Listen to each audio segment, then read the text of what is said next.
Hey there, trainers! Welcome back to Scarlet and Violet. It's Retro Night. Surrender now or prepare to fight. You guys see the thumbnail and you see it's one of my favorite types and Pokemon. Lunala is hot. Let's get into it. Let's jump into some Regulation G. We got the team here. We've got Star Tropics the Lunala, good old Wide Guard, Moongeist Beam, Moonblast. It's phenomenal. Then we have, of course, Assault Vest Ting-Lu. I love Ting-Lu. I've always been a fan of physically offensive Ting-Lu, especially Poison Terra type. Oh, by the way, Lunala is normal Terra type. If you want to jump to the battle, just click that timestamp right there to jump directly into it. We've got the DD to set up the Psychic Surge shenanigans and set up the Trick Room with Weakness Policy Armorous that could be procced with Aqua Jet Dugong. Ice Invader the Dugong, he's just here. He is chilling like a villain. It's taken 28 years to become relevant, but he is also joined with Pac-Moss, the Eviolite Gloom. Look at my opponent's team. I see a lot of Quark Drive problems. In fact, his entire team is Quark Drive. Miraidon is scary. Iron Leaves is scary. Iron Valiant is terrifying. Gotta watch out for the Iron Jugulus a little bit, and Iron Bundle, and then finally the Iron Treads. Let's jump into the first match. Guys, let me know you guys have been overly supportive on everything. By the way, check out this new amazing cool border. Thank you so much, Corey. Shout out, my man. You are awesome. You guys should check Corey out. The link is down below in the description. But you didn't come here for that. You came here for VGC. So let's go ahead and kick it retro. And the music to go with it. Let's jump directly into it. Here we go. I'm leading off with my Dugong and my Armorous because I want to proc off the Aqua Jet into the Weakness Policy Armorous, which not only procs Weakness Policy, but it also procs Weak Armor, allowing me to get that double speed. And let me tell you something, with all those boosts, stored power is phenomenally powerful. It is psychotically powerful, and it is very capable of ripping things apart. And I'm looking at the beginning of this team. He sets up with this Quark Drive to set up the Iron Valiant. I'm like, you know what? There are two things here. Either Miraidon goes for Protect and Iron Valiant tries to knock me out with a knockoff with an attack boost. I believe that it got off a Quark Drive. I wasn't paying complete attention. Might be speed. But that being said, I want to knock out Miraidon. Even if he protects, even if it's a really ugly situation, my Dugong acts fast to the Quick Claw. Doesn't matter because I go for the Aqua Jet anyway to proc that Weakness Policy off of Armorous because I think that's super, super important. He does Terrastalize into the Electric-type Miraidon. This tells me that he is most likely not going to protect. He is as scared of Armorous as I am scared of Miraidon. So I'm going to go ahead and Aqua Jet, get that Weakness Policy off, get that Weak Armor off. That doubles my Armorous's speed, and that's going to enable me to have a +4 in boost because it sharply boosts my special attack and my attack. That's 4 boosts. That is a high base power, stab, stored power, and that immediately knocks out Miraidon, and that is gone. That's right, it is eviscerated off the board. I don't have to worry about it anymore.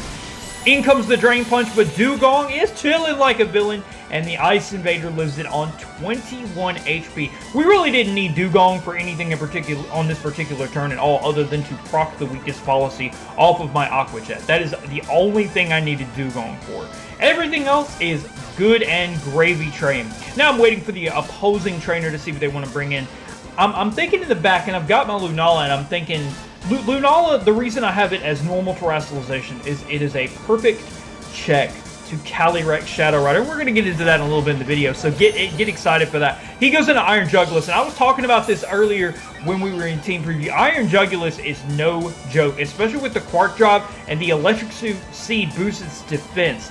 So now you've got the Quark Drive quadrupling its defense, so it's at +4 defense. So if we had physical attacks, we were going to be in trouble. But most of my team, especially in this team, is centered around the power of the moon, Lunala and Armorous. Armorous and Lunala are kind of like the mascots of the team because Armorous coming off of a Weakness Policy and off of Weak Armor with the Psychic Terrain, I'm going for Expanding Force shenanigans. We've been doing Expanding Force in our other VGC runs, so we're very, very accustomed to Psychic Terrain and Trick Room now.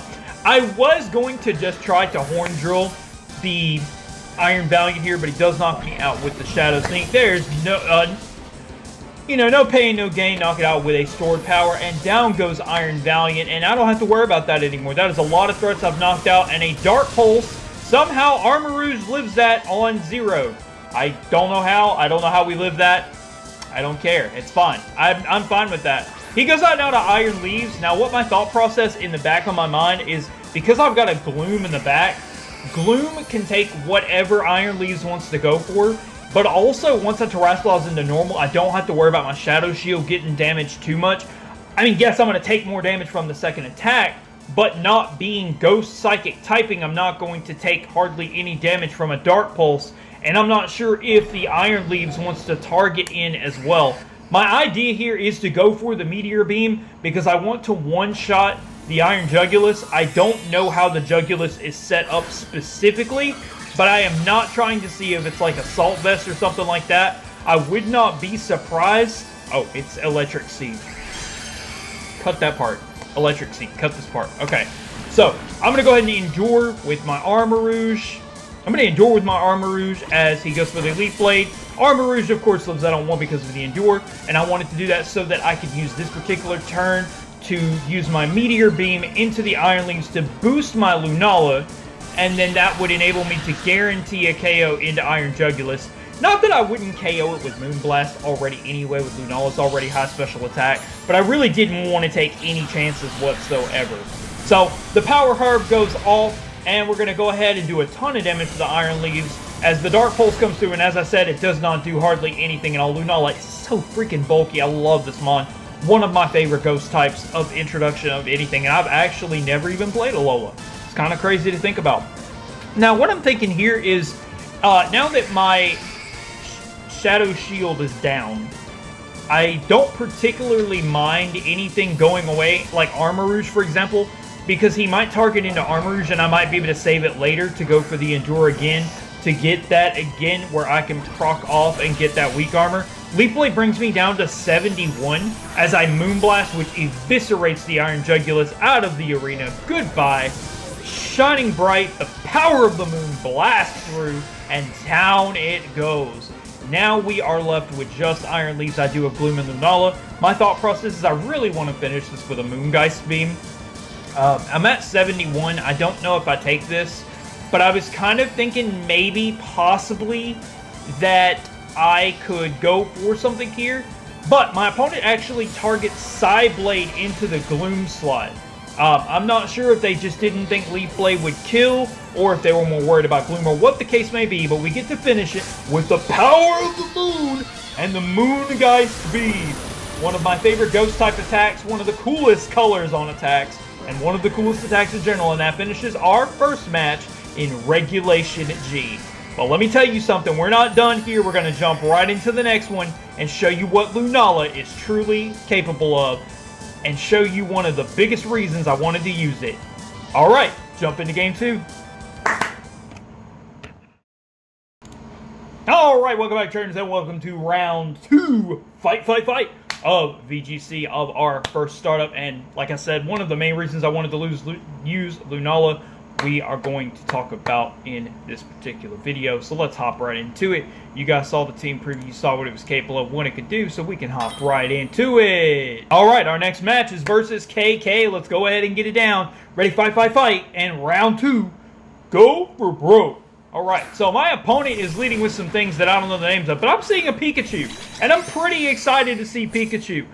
Fake Out and Nuzzle is coming indefinitely, and I'm looking at this situation where I have Lunala, and I'm like, okay, well, if it's Nuzzle, he's going to Nuzzle Lunala, because Shadow Shield will still be intact even if I'm paralyzed, but I'm not interested in Lunala getting paralyzed. Lunala can work under Trick Room and without Trick Room, and that is one of the coolest applications of the Pokemon, but it also has Wide Guard. I also wanted to go ahead and set up Psychic Surge, as you saw in the team preview that he had Calyrex Shadow Rider. And Calyrex Shadow Rider is one of the most dangerous Pokemon in this entire metagame. It's Nasty Plot, and it's Astral Barrage, and it's over. Again, one of the biggest reasons in DD is also a thing because it's normal, and it can basically shut out that entire play because Astral Barrage is Ghost type. But as I said, I'm not interested in taking a Nuzzle. I am not cuddling with a cute Pikachu. I'm going to go into Armarouge instead, because two things here. Even if I have to possibly get Nuzzle, I Still don't mind taking that because I can still do a ton of damage to whatever. He goes for an Aqua Jet. I guess he forgets that Psychic Terrain is up. And since Psychic Terrain is up, we do get that nullified. So that's pretty cool. I'm guessing he went for that onto the Armarouge. But we still could have endured that. And then we still could have still got the Dimensions Twisted. Or gotten the proc off of Endure and then just knocked out both of them with Expanding Force. So I feel like this turn was the same thing. Expanding Force is my play here. I really just want to get the Urshifu off the field. I'm going to follow me to target the Urshifu to force it into Surging Strikes on my Indeedee because I really, really need that concentration in case I do get paralyzed and then I'll get double attacked and then I'll have another chance to attack. But my Knight in Shining Armor, my Mega Man wannabe, Samus Aran, sorry, apologies. Samus Aran does, of course, knock out the Urshifu, and it brings Pikachu down to its Focus Sash, which tells me that Pikachu is specifically 100%... Oh, it's Endeavor. I actually missed that about. So it's Endeavor. Goes for an Endeavor. Gets knocked out by the Rocky Helmet. That is a really cool Pikachu set. Focus Sash with Endeavor, Fake Out, and Nuzzle. Very, very nice to see Pikachu in a supportive set. And this is why Doubles in VDC is such a very cool niche. Because you see a lot of Pokemon that you would not normally see that could have niches and application in Doubles format that would never, ever, ever cut it in Singles. I mean, Singles is a dead format, guys. Maybe it'll be better when Generation 10 comes out. But as of right now, it's not really a format. He brings in the Terrifying, the Night Rises, the Calyrex Shadow Rider, and the Ditto. The other reason I did what I did is in case he brought in the Ditto. I was okay with Ditto copying my Armarouge because I knew my Armarouge could beat his and at least match it point for point because both of our moves are not super effective or very effective. My idea here is actually to... First of all, I needed to make sure Trick Room was up because I forgot I actually went for Trick Room. Lunala has the normal Terastallization typing, and that is my idea to get out of the situation I'm in of the Astral Barrier, Astral Barrage. Because if I can get into a situation where it goes for Astral Barrage and I Terra into normal and then I can just knock it out, it'll prove two things. It'll show me if his Shadow Rider is carrying some kind of Terra type, which I'm sure it is.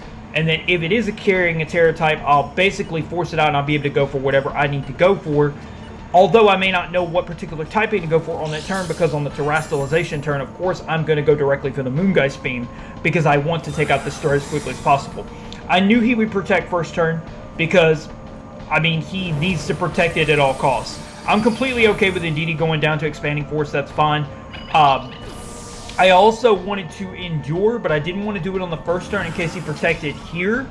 Because then on the second turn of Astral Barrage when I Endure, even though I do have that speed drop from the paralysis because my Trick Room is up, when I go for what I go for, I'm actually going to be able to still outspeed in Trick Room. And that's going to enable me to actually do damage to the Ditto and then bring me in this situation where Lunala is facing down just Shadow Calyrex, which is my idea. I also could just go straight away for Meteor Beam on the Ditto. I do decide, I was debating back and forth. Plus, I didn't know if this thing had a Terra type, and I'm like, no. I'm going straight for the power of the moon. I'm going for the Moongeist Beam. Regardless of the situation, it is the right thing to do. Always go with the power of the moon. So we're going to go ahead and go for the power of the moon as he Terastallizes here now, or I Terastallize into normal typing, which Astral Barrier is not going to be a thing, and if I catch it right and I get through the paralysis and go for Endure, then Astral Barrage does not do absolutely anything at all. He is going to Terastallize. Let's see what he goes for. He does Terastallize the Shadow Rider, and it is Fighting type. So that means there's a pretty good chance that my Moongeist Beam is not going to be able to take him out in one hit. This is getting dangerous very, very quickly. I do get the Endure off, so I'm not going to get paralyzed. So that means I am going to live Astral Barrage plus whatever he goes for. I do go for the Moongeist Beam here, and it does phenomenal damage. Under Trick Room, we outspeed as well, so that's very, very important. Astral Barrage comes through. Does not hit Lunala, brings Armarouge down to 1 HP. Let's see what the Ditto goes for. Ditto is going to go probably for the Expanding Force, which would do damage to Lunala at least some. I get the Weakness Policy off, still even to the Endure because of the Astral Barrage. And this thing loses Life Orb recoil, and the Heat Wave doesn't do anything at all to Lunala. Armarouge, of course, endures that hit, and we are back to square one on a turn where this is a fighting type, and we can use, you guessed it, the power of the moon, but this time it's not going to be the Moon Geist Beam, it's going to be the Moon Blast. You know, it's crazy, when this thing got Moon Blasted, like, the ideal of all the moves around this Pokemon centered around the moon is just such a cool aspect to me. I did know he was going to protect because he probably didn't know what I was going to do, but my stored power absolutely knocks out his Armarouge, so now it is just down to us. And his Astral Barrage still can't hit me because I'm normal type, but even if he goes for Terra Blast Fighting, I still have 2 Pokemon. So he would have to knock out Lunala, because I don't have Shadow Shields. That still would knock me out. Plus he has Grimnay. No, he doesn't, because he didn't get any knockouts. He would have to knock out Lunala. Armarouge would have to get paralyzed, and then he'd have to be able to KO my final Pokemon as well, which I would get 2 Aqua Jet hits. Or actually, I could fake him out, because he's fighting type, so he's no longer ghost type. So I'd still have Aqua Jet plus Fake Out. I'm going to leave those damage calcs down below in the description, and you can also let me know if you think he would have survived that, or how close it would have been, or if it would have came down to just Dugong. On our final turn here, I go for a Wide Guard, not really sure what this thing wants to actually go for. As Wide Guard does protect, he does go for the Terra Blast Fighting, which does take out my Lunala because I'm not in Shadow Shield. And I am normal typing, so down goes that. Unfortunately, Terra Fighting can still beat Lunala because, of course, it can hit the normal for super effective with Terra Blast. There goes the Grimnay, but luckily we do not get paralyzed at all, and we are able to finish this with Samus Aran and Expanding Force, and that is a knockout. Thank you guys so much for watching. Let me know what your favorite Pokemon was down below in the description, and I'll see you guys for the next battle, short, or video on the channel. Until next time, power on, power off, and thank you, Corey. Check him out down below.